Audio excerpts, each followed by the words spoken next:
Well, ladies and gentlemen, it's the season finale of Silicon Valley, and of course, we mourn the loss of one of the show's most important characters, Anton. Stay tuned. You're tuning into the destination for TV superfan discussion, AFTERBUZZ TV.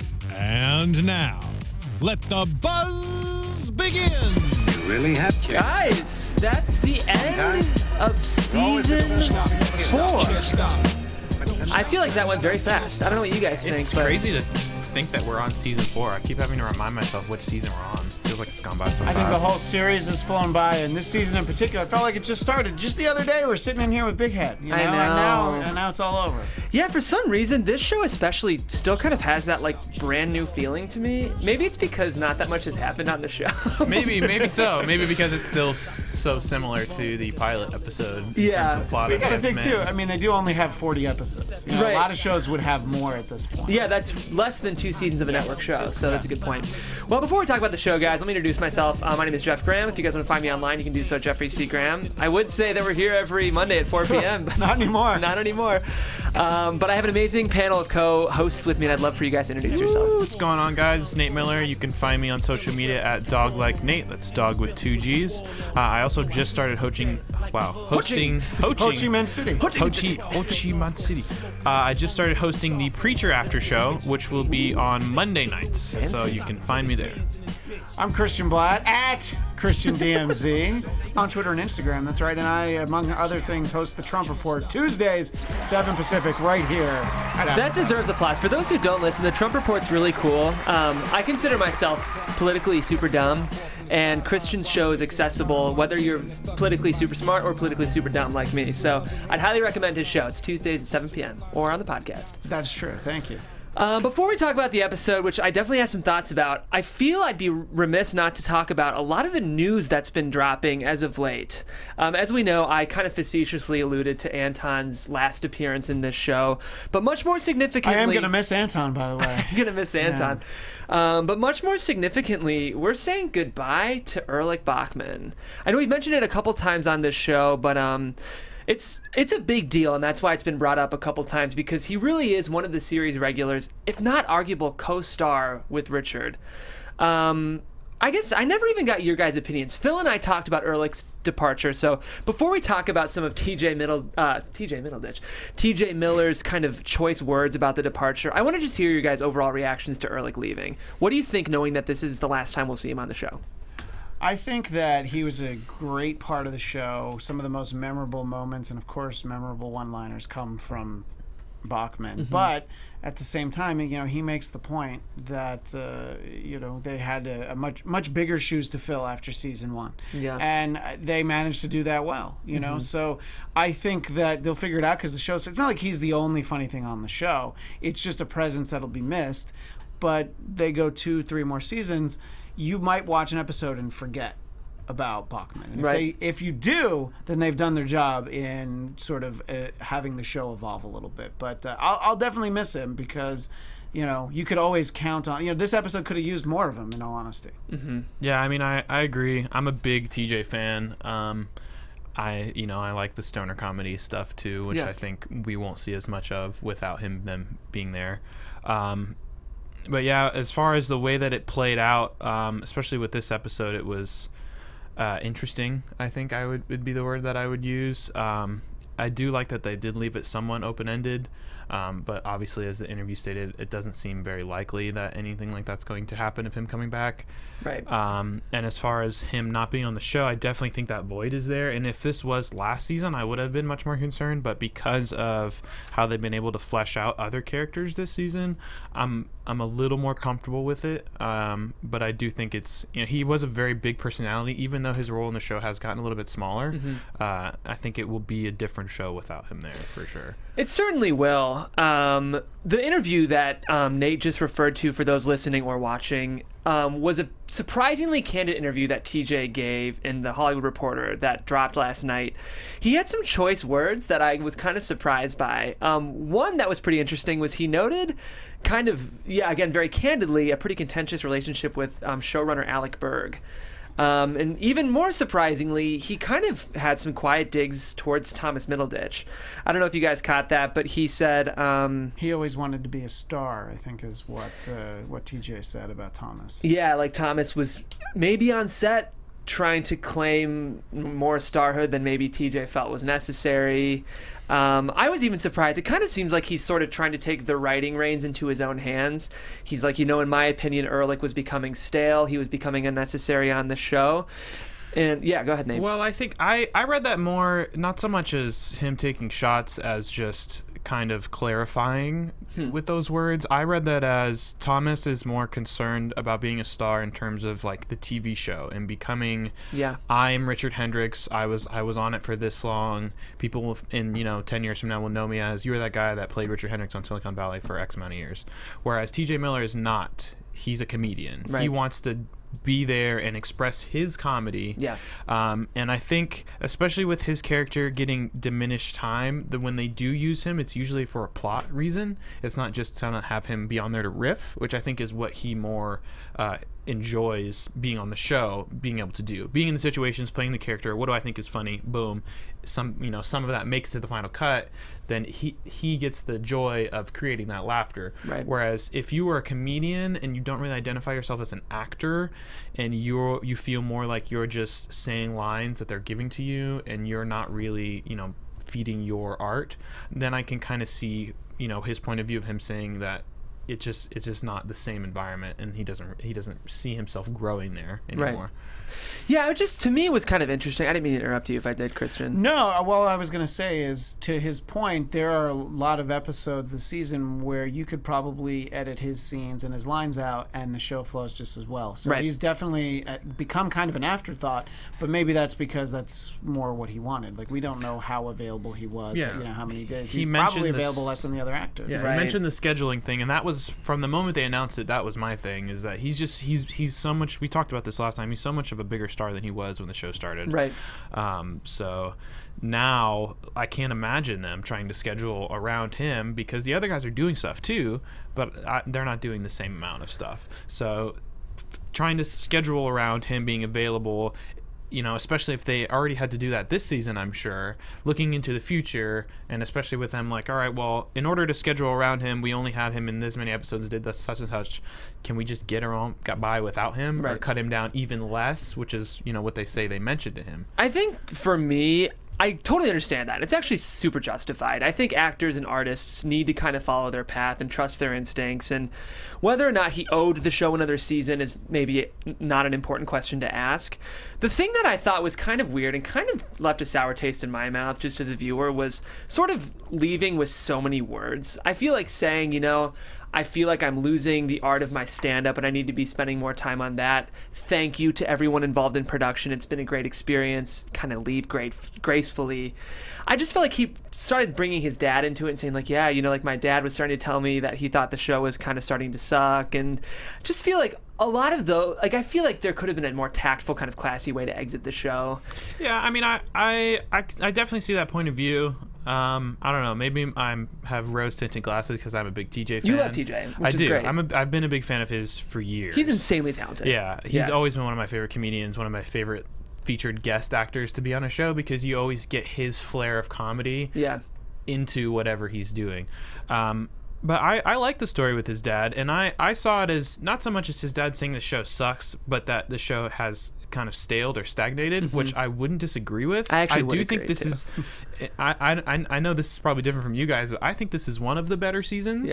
I liked it a lot, but I'm not going to say that it's not more of the same that we've been getting. It's a little bit different, but I think stale, stagnant is a good word.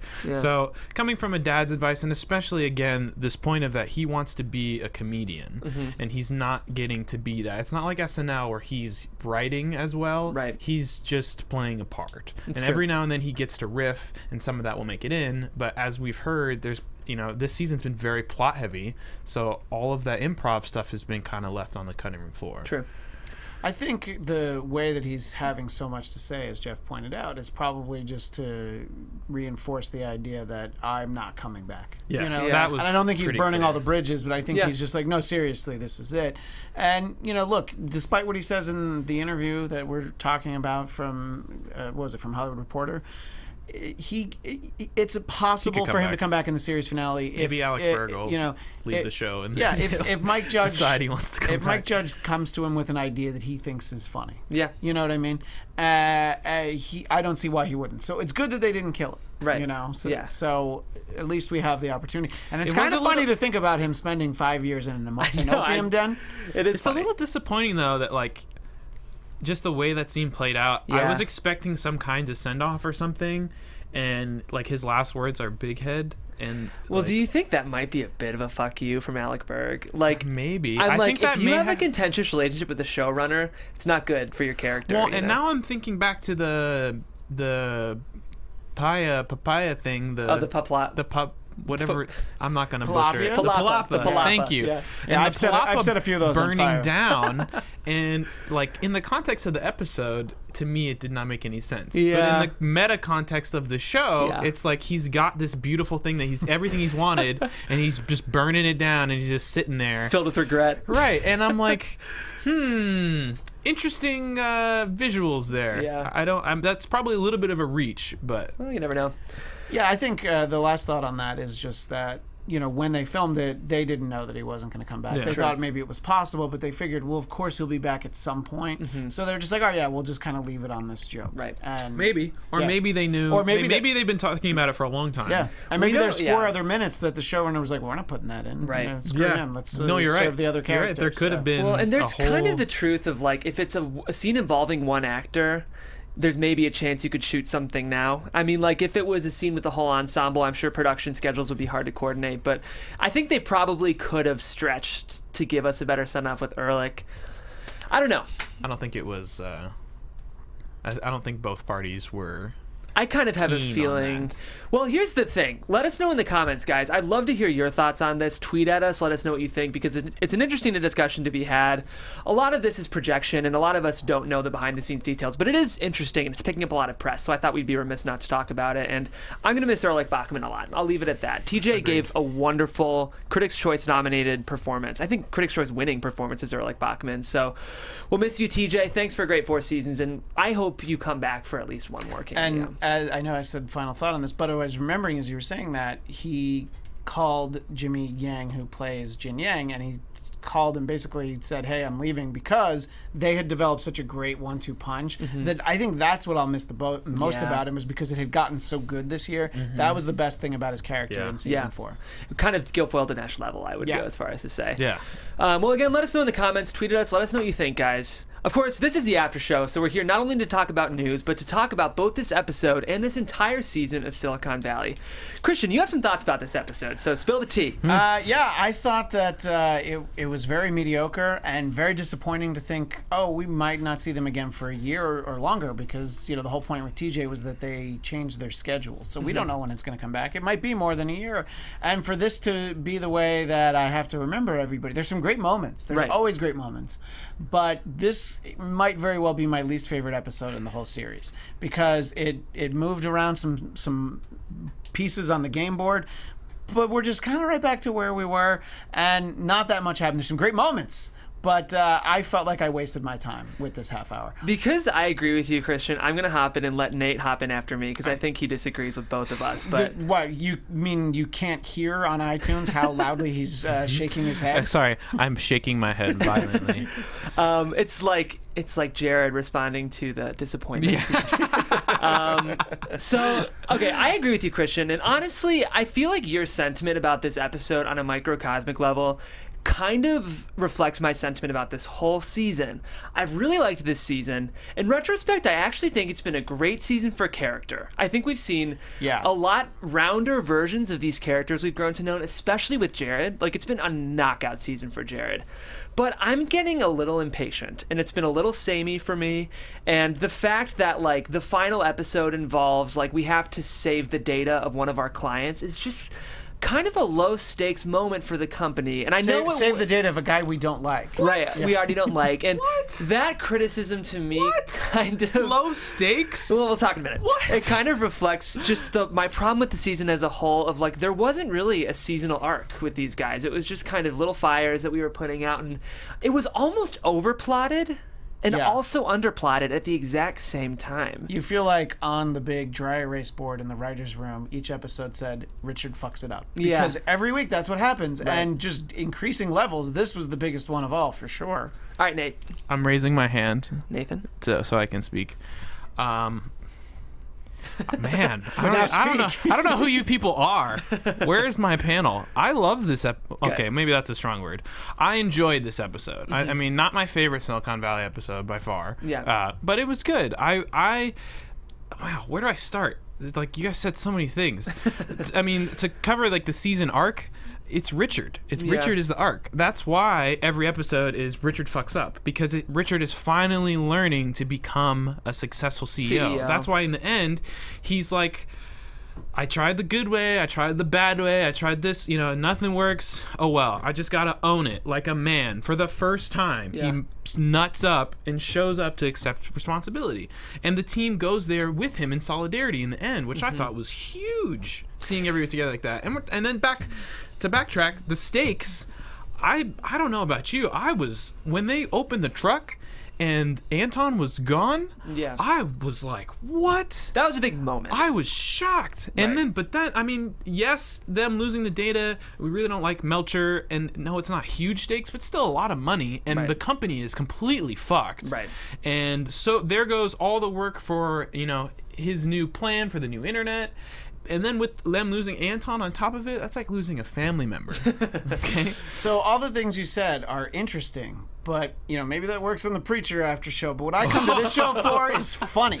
And none of them were funny. Are you kidding? None of this was funny. There was a great moment. No, when Richard, when they're talking about the fucks and the but you didn't mention that. But there's a great moment. You guys Thomas attacked me Middleditch from so many different angles. I didn't take notes. When he's basically just coming to terms with the fact that yes, he fucked everything up. That's a great moment. That's, I would say, the best acting I've seen him do on the show. Yeah. But I don't come to the show for acting. It's fine when it's sprinkled in. This had like 4 jokes that I laughed at. I'm not saying there's only 4 jokes, but I only laughed 4 times. I mean, how many? I get what you're saying, but you have to have a balance, right? You can't you say you want plot and progression and you want things to happen, but you also want laughs. So part of the reason why so many other seasons have had so many laughs is because there is no plot progression. It's the same things over and over again. They just get to write different funny jokes about it. Now we're getting a little bit less jokes for the sake of actually getting somewhere. The shit worked.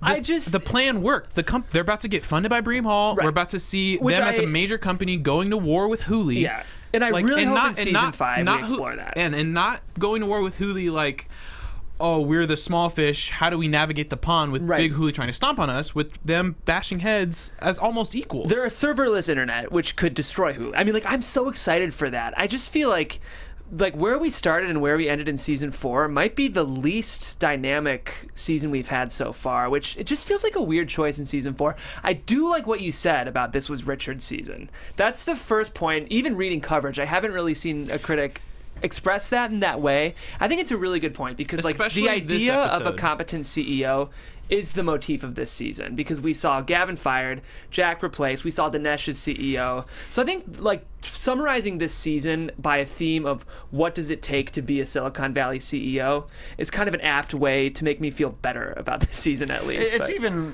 what does it take to succeed in Silicon Valley? Because we saw Bachman with a desk job for 2 days, a week. I don't even know how long he had that job at Bream Hall. So you get to see how to fail. And Richard has definitely learned a lot of that. But, his meeting with Gavin at the end, I'm like, okay, so I kind of feel like we're right back where we started at the beginning of the season. I wonder if you can just go from season 3 to season 5 and skip this one. But you miss a lot of good jokes, a lot of good yin yang. And you miss some development stuff. Yeah, and like, again, I get saying that the show is stale and cyclical, but that's just the nature of the topic and the industry. You try and you fail, and it's these little incremental steps. We tried and we failed, but we learned this. We tried and we failed, but we learned this. Right. So this season, we finally got, Richards had the Pied Piper, formula for, however long he's the had compression it. The compression. Thank you. The algorithm. And he's trying to find the right application for it. So we've seen it go through the iterations of the music software to the Hooli chat to the all the iterations till finally we've reached the point of where now we know really what it's been meant for the whole time. We didn't know, now we know. That's a good point. In actuality, I just hope season 5. I'll be bummed if season 5 doesn't push a little bit. Well, that's what I think. So first is getting the idea locked down. Right. They already have the team locked down. That is what the first 2 seasons are for. We have the idea locked down. Now we have our CEO, so he can actually lead and be a competent character and not fail at everything. Because if he started just winning and getting successes this season, wouldn't that have been weird? See, I'm starting Veep to me, which is analogous because they air in the same time block. To me, that show's just moved at a pace I'm a little more, and I love this show. I'm a super fan of the show. I just feel like that show, even through season 4, I feel like we just didn't have quite enough movement for me to justify some of these episodes, like the patent lawyer episode. I don't know. I mean, I think there's a way that you can, and to your point about Silicon Valley is about stagnancy and failure, that could justify why some of the choices are being made the way they are. I mean, it's like Game of Thrones. Yeah. How slow is Game of Thrones? How long have we been waiting for actual plot progression? Because in reality, there really has not been much. There have been little things here and there, but in terms of the overall arching themes and plots that the story is built upon, not much happens. It's just like a giant grand buildup because that's the setting. Things are slow. It takes time to get places. Yeah. I hear you. I don't know. But at least this show's able to tell jokes along the way. For sure, and so the I intern think thing was hilarious. There have been a lot of great things this season, and the fact it's been that a funny season. The fact that we got to see Big Head again, because how many weeks have I said, I "Where the hell's know. Big Head?" So I was so glad to see him Me again. too. So that. You're talking about how this is Richard's arc, but it's great to even see that character, to see Jin Yang. These marginal side characters who we've always liked, they've actually gotten some great depth. And Jared, too. You said it earlier. It's a great season for him. And even It's this been episode. a good character season. He put his foot down. Right. Jared put his foot down. Plus, Yeah. and he fucks. Dinesh, he fucks. Dinesh, Guy fucks. he had the girlfriend, and what, we think that's not going to come back? It's gonna come back. Yes. Yeah, so it didn't happen this season, but that's okay because that's going to really come back and bite them next year or season 6, And whatever. I'm not going to put this on the same episode as the in-out compression. What is that? Outward compression? What's Middle that out. episode? Middle out compression. That's what the episode's called. But I get what our guest was saying when she was telling us you would get that similar feeling with the refrigerator joke. Oh, yeah. I thought that was great. was actually I didn't. really- And the other thing too is I didn't see that coming at all. No. Yeah. I thought they were. I did just not expect fucked. a callback to the refrigerator. Yes, ever. and I just seeing thought it it was the like, family with the. I think even at mime the in time we said background. oh, look at Guilfoyle putting all that effort into some dumb joke. Yeah. Right, is like the tag at the end of Right. an episode. But It was a good season. I'm really excited for. I think now that Richard is primed to lead, we can have a really exciting. And you know what? In the grand scheme of the whole show, we might see that there's a lot of things in season 4 that are operating on ways we don't see yet. That's my hope. Well, I think especially with Erlich being gone now. Yeah. I think next. Okay, are we gonna do predictions? Are we gonna do predictions? We'll definitely do predictions at the Okay. end of the. Well, then we'll do a longer prediction segment because I'll we probably wait. should get into some specifics of the episode. I mean, it makes sense. This is the final episode, so there's a lot to talk about. But I mean, first we can talk about. We started with talking about TJ and Erlich. Let's talk about Erlich and Gavin in Tibet. I found this to be a little unsatisfying. I don't know. I'm like, why did we send Erlich here? And I know it pushed Gavin to come get back. back in the game, which was fun. And of course, if anyone's going to annoy someone into doing something, it's Erlich. But also the piece of information that Erlich gives Gavin, he's like, what? yeah, He no matter how calm and how much meditation he was doing, he's going to need to know why Hooli phones are blowing up. And then, of course, as soon as he realizes that he's able to screw over Jack Barker, he can just throw the whole thing out the window. However long he'd been there, how many weeks, it was like, no. So I guess it didn't need to be Bachman, but somebody would have gotten him that information. I just think it was very funny in the way that... I did like watching Erlich meditate, and he's like, I'm watching House. yeah. That was pretty That funny. was very funny. Classic Bachman. Classic Bachman. And so the last thing we see of Bachman, we mentioned it, but it's him just stoned on opium, presumably, Big head. potentially for the next 5 years.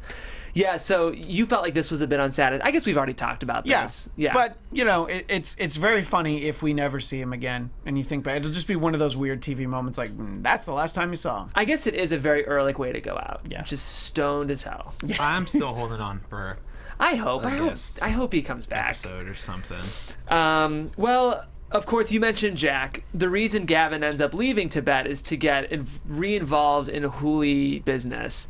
Obviously, Hooli's been in crisis mode this whole season. Last episode, we saw a Samsung Galaxy 7 Note reference, which was that all of the Hooli phones are blowing up. So Gavin initiates this recall with the board. And the recall... No, Jack does. Sorry, Jack. I've done that all season, where I've been calling... Gavin would be furious. Gavin would be so mad. So Action Jack Barker is pushing the board for this huge recall, which I think Google and Samsung did do when the... I think they had to. Right. Yeah, and of course the board doesn't want to do it. Right. But Jack's like, well, we already sent out the press release. Right. And they're like, no one can make this happen. And he's like, well, I can make it happen. So this, to me, was an amazing scene. Jack in China speaking to a huge factory of Chinese workers, pushing American capitalism on them. What did you guys think of this scene? I mean, like you said, it's classic Jack. Yes. And of course, the pyramids of success, or whatever he calls that. Is that what he calls it? The conjoined triangles of See, that's how effective it is. I can't even remember what he calls it. And when he said that, I was just like, oh, that's great. And I actually thought, like, all right, maybe that's going to work. But the idea that they immediately hold him hostage. The timing was so great. Yeah. And I think that was a great scene. Just that sea of factory workers just looking at him. The translator was getting great, so too. impatient with the translator and like slapping her so that she would translate faster. That's pure action Jack. It was a great... Yeah, go ahead, Nick. It sums his character up perfectly that he thinks he could go to China, to a factory of workers that are already working like way too hard and be like, oh, I can get them to double their output. But he's like, this is America. It was just like so cringe, but it was played so well. He is wrong. It was played so well by Stephen Tobolowsky. Like this, I was glad we got to end on this moment with him because it was just the most action Jack Barker thing he could have done. So this was an interesting way to tie Gavin and Jack again, and an interesting way to bring Gavin back into the spotlight, to lead Hooli to who knows where next season. We can talk about it in predictions. Anything we're missing? That was kind of two intertwined plots. Well, of course, when he does negotiate the release of Action Jack, you know, they get on the Hooli jet, and then, of course, there's the callback to Jackson Hole. Because everybody knows Jackson Hole's out of the way. That was a beautiful callback. Yeah. It was a really neat way to cycle the whole... Did you? Yeah, I mean, Yeah. It was... Well, once they were on the jet together, Once I they guess, were on the jet, never going to let that go. Right, exactly. So that was cool. I mean, it did kind of reinforce how little happened this season, where I was like, wait, we're talking about this on the plane again? I was like, oh, God. But it just shows you that, you know, over that. there's no real It's the growth show. for Gavin in the course of the Exactly. season. He's right back to, you know, I mean, there was, but then when he realized that he could screw over Jack, he's like, nope, that's more important than finding my true self and meditating. Yeah. I still think we're going to see, a different Gavin. Do you? Next season, though. I think the hair thing is more than just because he was there. I think we're going to see a little bit... I think he's going to be a different type of enemy. See, I think we're going to see a ruthless, if not more ruthless, Gavin. I think next season, I know it's not prediction time, I think he'll have 2 Blood Boys next year. One on each side. Yeah, exactly. Yeah. We'll talk about our predictions for Gavin when we get to predictions. But that was cool. I did like the Jackson Hole callback. I thought it was a really neat way to cycle this whole season. Of course, we haven't talked about the big plot of this episode, which was the guys. Talking about Dan Melcher, who we met earlier in this season. They're holding his data. They need to figure out a way to hold his data, or potentially they go under. And I'm trying to remember why they were going to... Initially, they could... Oh, because the internet failed because of the Hooli phone. So they're going to try to transfer it over to Anton. First of all, we have to talk about Guilfoyle's contacts, because that was hilarious. The cat eyes. That was such a weird moment. I was waiting for a payoff. See, I loved that there was no payoff. Well, that he's just like, I wore them on All Hallows Eve. All Hallows I was a Eve. cat. And we're like, of course you were a cat. Just don't ask any I questions. feel like about I can that. admit that it wasn't necessarily an amazing joke, but I loved it. I thought it was so... just from a visual standpoint, just watching... The reactions Rockstar. are great, too. Well, and the fact that we had an insert shot of his glasses breaking just because the writers wanted him to wear cat eyes, I kind of actually love that. That's what and when I rewatched it again, I was like, is there a payoff that I missed or something? Like, Nope. I'm waiting for someone in the office when they come in to be like, but nope, nothing. But the problem with Anton is that they can't operate to the capacity it needs to in the incubator, so they need to take it to Stanford. Well, also, they don't have the internet because The internet's out, Jared wanted to pay the bill and there was no money, and I believe Jared says that Richard said, okay, Mom, or fuck off, Mom, or whatever it was. Yeah, the Jared Richard stuff was really interesting this episode, and I am excited to talk about it. So, of course, Jared leaves because Richard and him have this confrontation, kind of an intense one, where Richard's like, well, just get the fuck out. What did you guys think of this moment? Did that surprise you? I mean, I could see the frustration building in Richard throughout the episode. I was still a little put off by it. Yeah. But I think it's also important in showing, the growth of their relationship throughout the episode and how he ends up making that turn. I agree. It's rough because, I mean, everybody likes Jared. And he's not wrong in what he says to Richard earlier, and he's not wrong. He's just trying to help. Right. So, yeah, it's just kind of shitty to see him treat him that way. Yeah.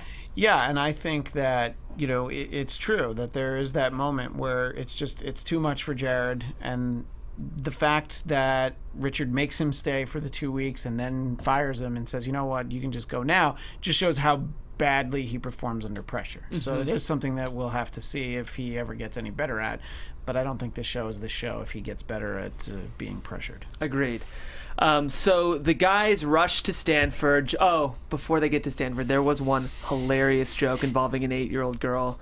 Oh, yeah. Where Ashley was the name of the character. Yes. She wasn't a callback, was she? I don't think we've seen that girl before. So. Or the mom. I don't think. I feel bad if we have. Let us know in the comments, because if we have, that's even better. But I know we're about to get roasted. But they're walking down the sidewalk. The team is pulling out in their U-Haul. A collision almost happens, but at the last minute, Richard stops, and to this underage girl says, oh, hey, Ashley, that was close.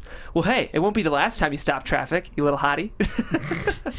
When you're older, and then it, of course, gets awkwardly very Richard. Yeah. It's just so Richard. There are just certain things that, like, any normal person could say and would sound fine, but he just has a way of delivering things. Especially this season. Yeah. Thomas Middleditch has killed it this season. It's been a great Richard season. He's a star. He is the star, as you can read about in the Hollywood Reporter.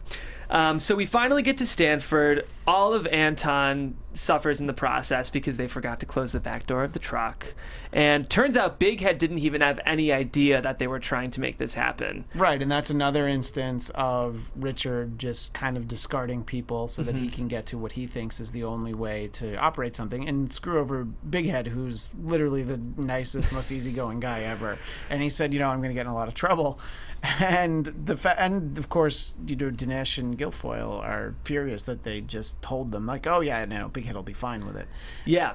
And this leads to the big character moment, which is really what Nate is defending all of season 4 on, which I agree, it was a huge moment for Richard. He says, so in the last 3 years of our company, whenever I've taken the safe route, you guys have called me a pussy. But when this season, I want to say this season, but this year when I've been trying to push our company forward, maybe making ethically questionable decisions, as some of the greatest CEOs in Silicon Valley have, you guys say I'm manipulative and not respecting the company. Like, what do you want from me? Was this justified? Did you guys side with Richard here in his defense of kind of his Walter White-esque behavior this season? That's a good question. No. Yeah.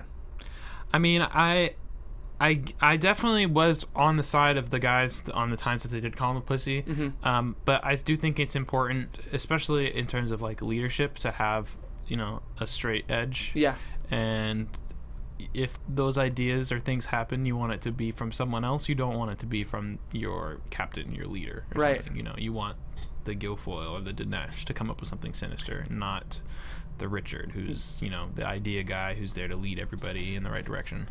Right. Yeah, and I would say a good leader knows that, you have to kind of seek counsel in those moments and not just lie to everyone you work with and say, what do you guys think we should do? And you maybe take their advice, maybe you don't. But these guys are all your friends. You should trust them. I mean, especially Jared, who he immediately just discarded multiple times in the season. So I think that hopefully he's learned that, is what we're going to take away from season 4. But again, I don't know that he will, but he should have brought the guys in earlier, been like, we're really fucked, I don't know how to work this, and taking it to Stanford to put in a closet, which will get Bighead in trouble, and probably, so I don't think it was a well thought out plan. Right. But he's always so sure that he's so smart that any plan he comes up with is going to be better than anything those guys could do. The other thing is knowing yourself too. Like, Richard is not a bad guy. He's not a slick, pull things over on people guy. He's just not. So him trying to operate in that way is just going to lead in failure after failure, because he sabotages himself. Right. It may seem like I'm moving quickly. I just want to make sure we have enough time for predictions, because we have a whole season worth of predictions to get through. Obviously, the way this whole plot turns out, which I thought was kind of amazing, was that Richard is getting these intense texts from Dan Melcher. Where the fuck are you? We need to talk. Of course, we think it's about his data. Servers. But it's not, and we'll get to what it was about. And that's because the servers are fine. It turns out, as we mentioned earlier, that Guilfoyle's fridge scheme from earlier in the season is what saves the company. We have a mime acting out a blowjob with Suck It Jin Yang on 30,000 fridges all across America. This was hilarious. I will say this visual gag really paid off for me. I think it was nice, at least, that the winning joke came near the end of the episode. Did this work for you guys? I mean, I thought it worked in that it was kind of an amusing moment, but I thought that what really worked for me was pointing out to Guilfoyle that Anton died so the company could continue, like Jesus. And Guilfoyle's like, fuck. Which I thought, that to me, that was the funnier moment. Because, in that analogy, with Anton being his child, that makes him God. Which he's probably okay with if he thinks enough about it. I don't know. I feel like he really wants to be He really wants to be the other guy. Yeah. Well, and I was reading online, I should have the full name, but one of the most famous Satanists is actually named Anton. Anton LaVey. Yeah, Anton LaVey. So I'm sure that I don't know if we've ever officially found out. I'm sure that is the reference. Intentional.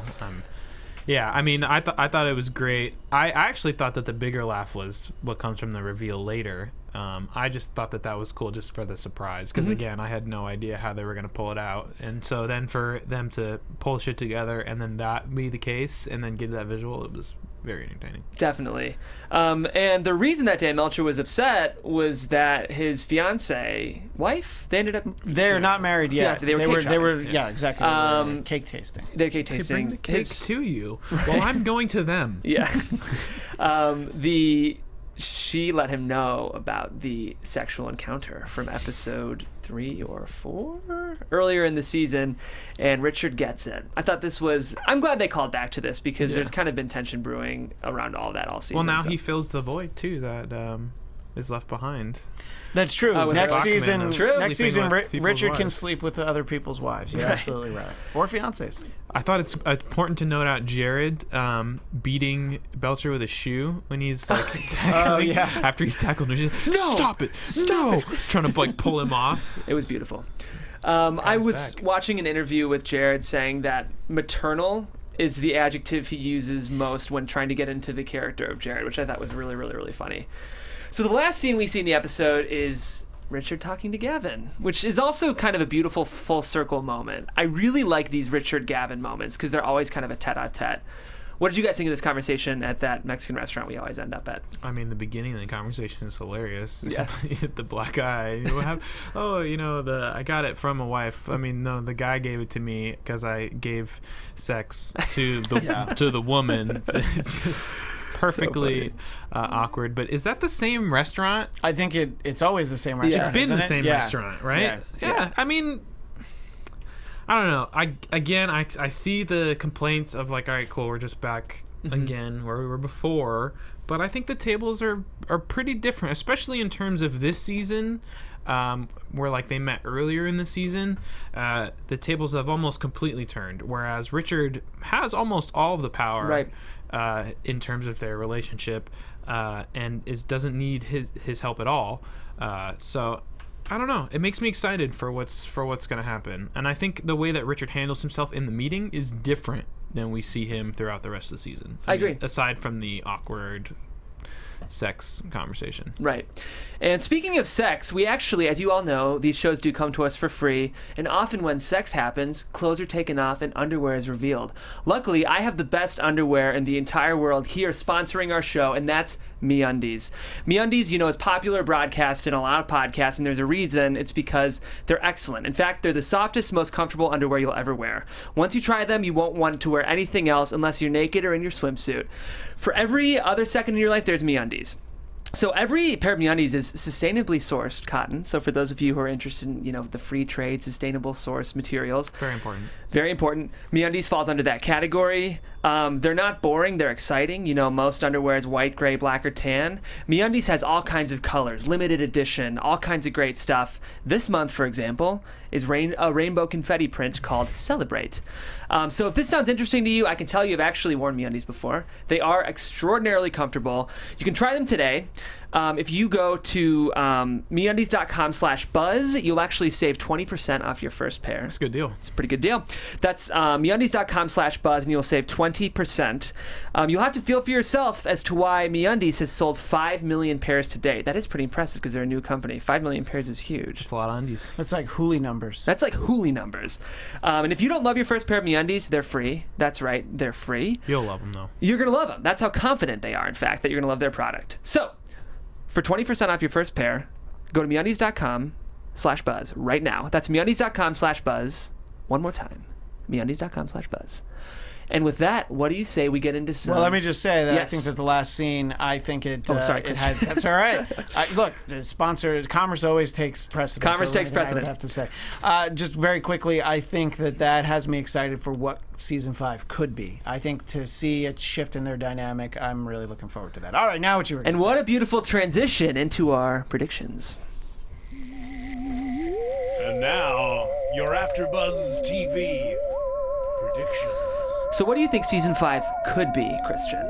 I think season 5 could be some real progression for Pied Piper where they become a real player and, you know, have Hooli on the ropes. I'm sure that things will get messed up along the way, but I hope that by the end of next season, we actually see Gavin's actually a little nervous because he's always like, oh, whatever, Pied Piper, they're just a pain in the ass. And I predict that we won't even remember that Erlich is gone because cousin Oliver Bachman's going to move into the incubator and he's going to just be in charge of everything.